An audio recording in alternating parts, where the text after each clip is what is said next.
Hi friends, എന്തൊക്കെയുണ്ട് വിശേഷം? എല്ലാവരും സുഖമായിട്ടിരിക്കുന്നെന്ന് വിശ്വസിക്കുന്നു. അപ്പോൾ നമ്മൾ ഇന്ന് വന്നിട്ടുള്ളത് ഒരു സ്വീറ്റിൻ്റെ റെസിപ്പി ആയിട്ടാണ് കേട്ടോ.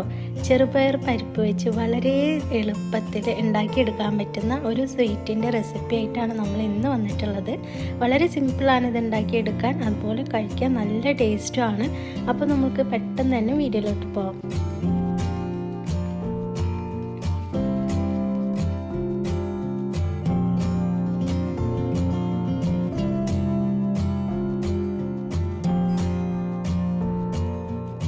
അപ്പോൾ ചെറുപയർ പരിപ്പ് വെച്ചിട്ടുള്ള ഈ ഒരു ഹൽവ റെസിപ്പി റെഡിയാക്കി എടുക്കാനായിട്ട് അധികം ഇൻഗ്രീഡിയൻസിൻ്റെ ആവശ്യമൊന്നുമില്ല കേട്ടോ. അപ്പോൾ നമ്മളിവിടെ 1 കപ്പ് അളവിന് ചെറുപയർ പരിപ്പ് എടുത്തിട്ടുണ്ട്. ഇതൊന്ന് റോസ്റ്റ് ചെയ്തൊരു ചെറിയൊരു ഗോൾഡൻ ബ്രൗൺ കളറ് വരുന്നത് വരെ നമ്മളിതൊന്ന് റോസ്റ്റ് ചെയ്തെടുക്കുന്നുണ്ട്. മീഡിയം ഫ്ലെയിമിലിട്ട് വേണം നമ്മളിത് റോസ്റ്റ് ചെയ്തെടുക്കാനായിട്ട് കേട്ടോ. അപ്പോൾ ഇതേ നമ്മൾ ചെറുപയർ പരിപ്പ് നന്നായിട്ട് തന്നെ റോസ്റ്റ് ചെയ്തെടുത്തിട്ടുണ്ട്. ഇനി ഇതൊരു പാത്രത്തിലേക്ക് മാറ്റി ഒന്ന് തണുത്ത് വരുന്നതിന് വേണ്ടി വെയിറ്റ് ചെയ്യാം. അപ്പോൾ ഈ പരിപ്പൊന്ന് ആറി വന്നതിന് ശേഷം നമ്മൾക്ക് ഇതൊന്ന് പൊടിച്ചെടുക്കണം കേട്ടോ. അപ്പോൾ അതിന് വേണ്ടിയിട്ട് ഞാനിവിടെ ചെറിയൊരു മിക്സിയുടെ ജാറാണ് എടുത്തിട്ടുള്ളത്. ഇതിലേക്ക് നമ്മൾ വറുത്ത് വെച്ചിട്ടുള്ള പരിപ്പ് 2 പ്രാവശ്യമായിട്ടാണ് ഞാൻ പൊടിച്ചെടുക്കുന്നത്. നമുക്ക് വലിയ ജാറിലിട്ട് ഒന്നിച്ച് പൊടിച്ചെടുക്കുകയാണെങ്കിലും കുഴപ്പമൊന്നുമില്ല കേട്ടോ. ഞാനിവിടെ ചെറിയൊരു മിക്സിയുടെ ജാർ എടുത്തതുകൊണ്ട് 2 പ്രാവശ്യമായിട്ട് നമ്മളിത് പൊടിച്ചെടുത്തിരിക്കുകയാണ്.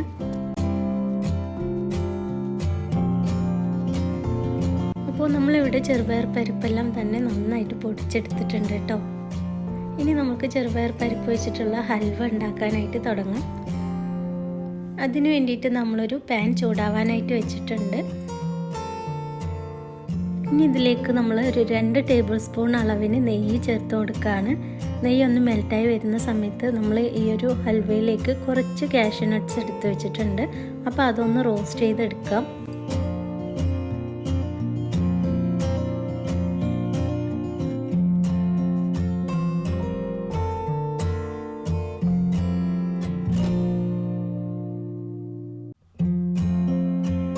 അപ്പോൾ നമ്മൾ റോസ്റ്റ് ചെയ്ത നട്ട്സൊക്കെ ഒരു പാത്രത്തിലേക്ക് മാറ്റിയിട്ടുണ്ട്. ഇനി ഈ ഒരു നെയ്യിലേക്കായിട്ട് നമ്മൾ 1.5 ടേബിൾ സ്പൂൺ അളവിന് റവ എടുത്തിട്ടുണ്ട് കേട്ടോ. അപ്പോൾ അതുകൂടെ ഈ ഒരു നെയ്യിലേക്ക് ചേർത്ത് കൊടുക്കാം. പിന്നെ കൂടാതെ നമ്മൾ 1 ടേബിൾ സ്പൂൺ അളവിന് കടലമാവ് നമ്മൾ ചേർത്ത് കൊടുക്കുന്നുണ്ട്. ഇത് ഹോം മെയ്ഡ് കടലമാവാണ് കേട്ടോ, നമ്മൾ വീട്ടിൽ തന്നെ ഉണ്ടാക്കിയെടുത്തതാണ്. അപ്പോൾ ഇത് രണ്ടും കൂടെ ചേർത്ത് നന്നായിട്ട് തന്നെ ഒന്ന് റോസ്റ്റ് ചെയ്തെടുക്കണം. ഇതിൻ്റെ ഒരു കളറൊന്ന് ചേഞ്ചായി വരണം. ഇതുപോലെ ഒരു നല്ലൊരു ഗോൾഡൻ കളറായി വരുന്നത് വരെ നമ്മളിത് ലോ ഫ്ലെയിമിലിട്ട് വേണം നമ്മളിത് റോസ്റ്റ് ചെയ്തെടുക്കാനായിട്ട് കേട്ടോ. കരിഞ്ഞു പോവാതെ നല്ല ഗോൾഡൻ കളറിൽ നമുക്ക് കിട്ടിയിട്ടുണ്ട്. ഈ ഒരു സമയത്ത് നമ്മൾ പൊടിച്ച് വെച്ചിട്ടുള്ള നമ്മുടെ ചെറുപയർ പരിപ്പ് ഉണ്ടല്ലോ, അതുകൂടെ ചേർത്തിട്ട് നന്നായിട്ട് തന്നെ ഒന്ന് മിക്സ് ചെയ്ത് കൊടുക്കാം.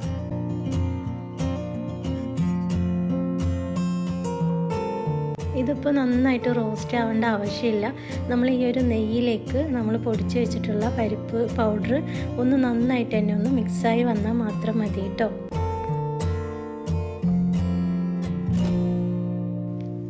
അപ്പോൾ ഇത് നന്നായിട്ട് തന്നെ മിക്സായി വന്നതിന് ശേഷം നമ്മൾ ഇതിലേക്ക് വെള്ളം ആഡ് ചെയ്ത് കൊടുക്കണം. വെള്ളത്തിൻ്റെ അളവെന്ന് പറയുന്നത് നമ്മൾ പരിപ്പ് എടുത്ത ആ ഒരു കപ്പ്, ഏത് പാത്രത്തിലാണോ നമ്മൾ പരിപ്പ് എടുക്കുന്നത് ആ ഒരു കപ്പിൽ വേണം വെള്ളം എടുക്കാനായിട്ട്.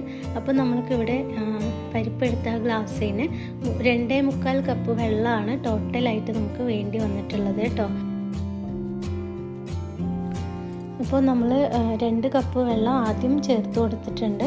അതൊന്ന് മിക്സ് ചെയ്ത് വന്നതിന് ശേഷം അതൊന്ന് നന്നായിട്ട് തന്നെ ഒന്ന് മിക്സായി വന്നതിന് ശേഷം നമ്മളൊരു 3/4 കപ്പ് വെള്ളം കൂടെ ചേർത്ത് കൊടുക്കുന്നുണ്ട്. മാവ് എന്തായാലും തിക്കായി വരും, അപ്പോൾ അതിനനുസരിച്ച് വെള്ളം ചേർത്ത് കൊടുക്കുകയാണ്. അപ്പോൾ നമ്മൾക്ക് ഇവിടെ 2.25 കപ്പ് വെള്ളം കറക്റ്റായിട്ടുണ്ടായിരുന്നു കേട്ടോ. അപ്പോൾ നമ്മുടെ ഹൽവയ്ക്കുള്ള മിക്സ് ഇവിടെ നല്ല തിക്കായി വന്നിട്ടുണ്ട്. നമ്മൾക്ക് ഇളക്കാനൊക്കെ കുറച്ച് ബുദ്ധിമുട്ടായി വന്നിട്ടുണ്ട്. ഇതാണ് ഇതിൻ്റെ ഒരു പാകമായിട്ടുള്ള ഒരു കൺസിസ്റ്റൻസി കേട്ടോ.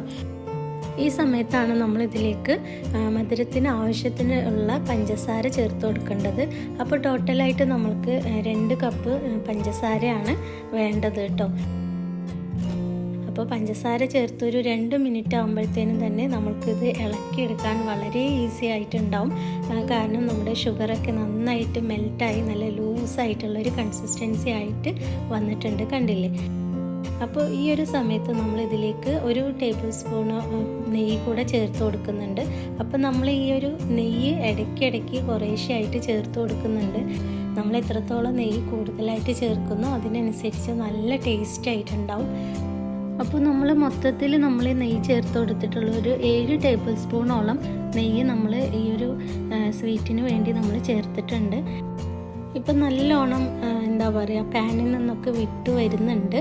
അപ്പോൾ നമ്മൾ ബാക്കി വെച്ചിട്ടുള്ള ഷുഗറും കൂടെ നമ്മൾ ചേർത്ത് നന്നായിട്ട് തന്നെ മിക്സ് ചെയ്തെടുക്കുന്നുണ്ട് കേട്ടോ. അപ്പോൾ ഈ ഒരു പഞ്ചസാരയും കൂടെ ചേർത്തപ്പോഴാണ് ഈ ഒരു ഹൽവയ്ക്ക് കറക്റ്റായിട്ടുള്ള ആ ഒരു സ്വീറ്റ് കിട്ടുന്നത്. അപ്പോൾ 1 കപ്പ് പയറിന് 2 കപ്പ് ഷുഗർ കറക്റ്റാണ് കേട്ടോ.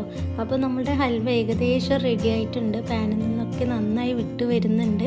ഈ ഒരു സമയത്ത് നമ്മൾ റോസ്റ്റ് ചെയ്ത് വെച്ചിട്ടുള്ള നട്ട്സും ഒരു 3 ഏലക്കായ നന്നായിട്ടൊന്ന് കുത്തിപ്പൊടിച്ചതും കൂടെ ഇതിലേക്ക് ചേർത്ത് നന്നായിട്ട് മിക്സ് ചെയ്തെടുക്കുന്നുണ്ട്.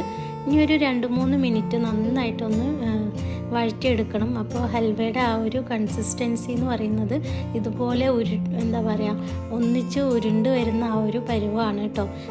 ഇളക്കുമ്പോൾ സ്പൂണിലൊന്നും ഒട്ടണില്ല, അതുപോലെ പാനിൽ നിന്നൊക്കെ നന്നായിട്ട് വിട്ട് വരുന്നുണ്ട്. അപ്പോൾ നമ്മുടെ ഹൽവ ഇവിടെ റെഡി ആയിട്ടുണ്ട്. അങ്ങനെ വളരെ സിമ്പിളായിട്ട് ചെയ്തെടുക്കാൻ പറ്റിയ ചെറുപയർ പരിപ്പ് വെച്ചിട്ടുള്ള ഹൽവ ഇവിടെ റെഡി ആയിട്ടുണ്ട്. നല്ല ടേസ്റ്റിയാണ് ഇത് കഴിക്കാനായിട്ട്. ഇത് ഉണ്ടാക്കാനായിട്ടും വളരെ സിമ്പിളാണ്. അധികം ഇൻഗ്രീഡിയൻസിൻ്റെ ആവശ്യമില്ല കേട്ടോ ഇത് ഉണ്ടാക്കിയെടുക്കാനായിട്ട്. അപ്പോൾ ഇതിലേക്ക് വേണ്ടിയിട്ടുള്ള ഇൻഗ്രീഡിയൻസ് നമ്മൾ ഒരിക്കൽ കൂടെ പറയാം. 1 കപ്പ് പയറാണ് നമ്മൾ എടുക്കുന്നതെങ്കിൽ അതേ കപ്പിന് 2 കപ്പ് ഷുഗറാണ് ഇതിലേക്ക് ആവശ്യം. അതുപോലെ തന്നെ സെയിം കപ്പിൽ 2.25 കപ്പ് വെള്ളമാണ് ആവശ്യം. പിന്നെ കൂടാതെ നമ്മൾ ഇതിലേക്ക് 1.5 ടേബിൾ സ്പൂൺ റവയും 1 ടേബിൾ സ്പൂൺ കടലമാവും ചേർത്തിട്ടുണ്ട്. ഇതൊന്നും കൂടാതെ നമ്മൾ 7 ടേബിൾ സ്പൂൺ അളവിന് നെയ്യ് ചേർത്ത് കൊടുത്തിട്ടുണ്ട്. അപ്പോൾ നെയ്യ് ഇത്രയും ചേർക്കാൻ ഇഷ്ടമില്ലാത്തവരാണെങ്കിൽ ഓയിൽ ചേർക്കാം കേട്ടോ. അപ്പോൾ നെയ്യ് ചേർക്കുമ്പോൾ അതിൻ്റെ ടേസ്റ്റ് നല്ലതായിരിക്കും. പിന്നെ ഇതൊന്നും കൂടാതെ നമ്മളിതിലേക്ക് ഒരു 3 ഏലക്കായ പൊടിച്ചത് ചേർത്ത് കൊടുത്തിട്ടുണ്ട്. അതുപോലെ തന്നെ കുറച്ച് നട്ട്സും ചേർത്തിട്ടുണ്ട് കേട്ടോ. അപ്പോൾ നട്ട്സൊക്കെ ചേർക്കുമ്പോൾ നമുക്ക് ഇഷ്ടമുള്ളതിനനുസരിച്ച് നമ്മുടെ കയ്യിൽ ഏത് നട്ട്സാണോ ഉള്ളത് അതിനനുസരിച്ച് നമുക്ക് ചേർത്ത് കൊടുക്കാം. അപ്പോൾ ഇത്രയേ ഉള്ളൂ ഇൻഗ്രീഡിയൻസ്. അപ്പോൾ എല്ലാവരും തീർച്ചയായും ട്രൈ ചെയ്ത് നോക്കുമെന്ന് വിശ്വസിക്കുന്നു. ട്രൈ ചെയ്ത് അഭിപ്രായങ്ങൾ അറിയിക്കാനും മറക്കരുത് കേട്ടോ. അപ്പോൾ നമ്മുടെ ഇന്നത്തെ വീഡിയോ ഇഷ്ടമായിട്ടുണ്ടെങ്കിൽ ലൈക്ക് ചെയ്യാനും ഷെയർ ചെയ്യാനും ഒന്നും മറക്കരുത്. അതുപോലെ തന്നെ നമ്മുടെ ചാനൽ ആദ്യമായിട്ടാണ് കാണുന്നതെങ്കിൽ ഒന്ന് സബ്സ്ക്രൈബ് ചെയ്ത് സപ്പോർട്ട് ചെയ്യാനും മറക്കരുത് കേട്ടോ. അപ്പോൾ എല്ലാവരും നല്ല ഹാപ്പി ആയിട്ടും ഹെൽത്തി ആയിട്ടിരിക്കുക. ഇൻഷാ അല്ലാഹ് നമുക്ക് മറ്റൊരു വീഡിയോ ആയിട്ട് വീണ്ടും വരാം. Thank you.